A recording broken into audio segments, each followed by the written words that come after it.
Ilham. Saya. Mana? Regina.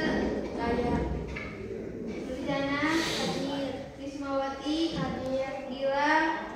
Kita lanjut ke materi yang sudah ditulis kemarin ya, yaitu tentang zaman berburu dan mengumpulkan makanan.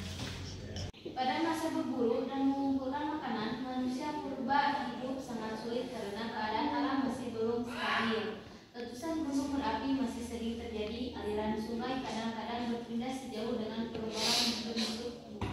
Ada yang tahu gak manusia purba itu apa? Oke, di sini saya akan menjelaskan. Jadi manusia purba itu adalah manusia yang hidup pada masa prasejarah sebelum mengenal tulisan. Ada yang tahu juga nggak ciri-ciri orang purba seperti apa? Tidak. Jadi ciri-ciri manusia purba itu yaitu memiliki badan yang lebih kuat daripada kita ya, memiliki otak yang kecil, menggunakan alat-alat sederhana. Kalian juga pasti tidak asing lagi dengan manusia purba. Kadang ada di media sosial yaitu manusia purba yang membuat rumah dari kayu mungkin ya. Manusia purba pada zaman berburu dan mengumpulkan makanan, manusia purba sering berpindah-pindah tempat.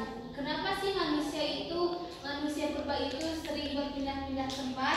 Jadi manusia purba berpindah-pindah tempat karena kesediaan makanan di tempat mereka tidak stabil. Mereka bergantung pada alam untuk mendapatkan makanan sehingga harus berpindah-pindah tempat. Oke, lanjut ke poin kedua yaitu zaman bercocok tanam. Jadi kelompok-kelompok kecil pada masa bercocok tanam makin bertambah besar karena masyarakat telah mulai menetap dan hidup lebih teratur. Kelompok-kelompok perkampungan tumbuh menjadi kesatuan-kesatuan yang lebih besar, misalnya klan. Ada yang tahu nggak klan itu apa? Tidak. Klan itu adalah sekelompok orang-orang yang dipersatukan oleh hubungan kekerabatan atau keturunan yang nyata. Dengan perkembangan cara bercocok tanam berarti banyak hal yang diperlukan untuk melaksanakan kegiatan tersebut yang tidak mungkin dapat dipenuhi sendiri. Bercocok tanam itu adalah kegiatan manusia purba sehari-hari. Contohnya bercocok tanam yaitu seperti menanam tanaman, yaitu contohnya seperti buah-buahan, bunga-bunga yang bisa dipanen untuk bertahan hidup untuk manusia purba. Jadi inilah kondisi yang kemudian mendorong munculnya kelompok-kelompok spesialis atau undagi. Yaitu undagi itu adalah misalnya kelompok ahli pembuatan rumah, pembuatan